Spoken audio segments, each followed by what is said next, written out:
2 division undisputed na si Claressa Shield may panawagan kay The King Canelo Alvarez. Bakit daw hindi niya palagan si Jake Paul para matigil na ang kabaliwan? Kumita raw si Jake Paul ng mahigit 40 million na parang nakipag-sparring lang kay Mike Tyson. Easy money na raw ito para kay Canelo Alvarez na hindi na mahirapan, kikita pa ng malaki. Laging kino-call out daw ni Jake Paul ang pangalan ni Canelo, kaya ano pa raw ang ginagawa ngayon ni King Canelo? Oras na para patahimikin si Jake Paul at kumita pa ng malaki.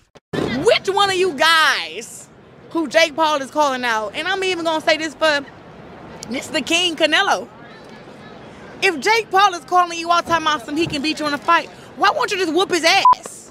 Samantala, Arthur Beterbiev hindi nagdalawang isip na tanggapin ang hamon ni Jake Paul. Kung papayagan ng sanctioning bodies, nakahanda itaya ni Beterbiev ang kanyang 4 na titulo. Sagot naman ni Jake Paul, pinapatulan na daw siya ngayon ng isang pound-for-pound fighter at isang undisputed champion pa.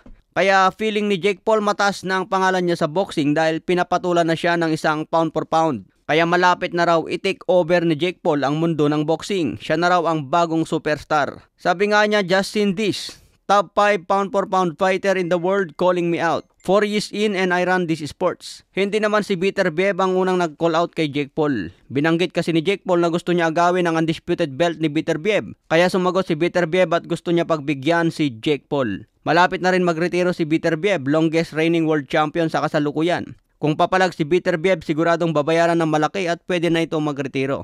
May kartada si Arthur na 21 wins, 20 KOs, walang talo. Binabalak pa ang rematch kay Dimitri Bivol. Pero may rumors ngayon mga tol na balak daw ikasa ang bakbakan ni Canelo versus Beterbiev. Aakyat si Canelo sa 175 pounds light heavyweight. Tiwala ang kampo ni Canelo na mas pabor sa kanila ang estilo ni Beterbiev kumpara kay Bivol. Pressure fighter si Beterbiev pero hindi masyadong magalaw ang paa. Hindi katulad kay Bivol na in and out ang galawan kaya mas nahirapan si Canelo. Kung matuloy ito mga tol, siguradong malaki din ang ibabayad kay Beterbiev. Sa ngayon, mas mahalaga kay Beterbiev ang big fight. Huwag na magdepensa ng belt laban sa mga mahinang kalaban. Malapit na siya magretiro, edad 39 na sa ngayon. Kailangan puro big fight ang palaga ni Beterbiev bago iwanan ang boxing. Sa iba pang balita, bakbakan ni Manuel Navarrete versus Oscar Valdez ngayong December 7 na. Dedepensa ni Navarrete ang kanyang WBO Super Featherweight belt. Ito ang rematch ng dalawa. Kung sino ang manalo dito, nakabang agad si Charlie Suarez bilang number 1 challenger sa WBO. Ito ang pagkakataon ni Charlie Suarez para maging ganap na world champion.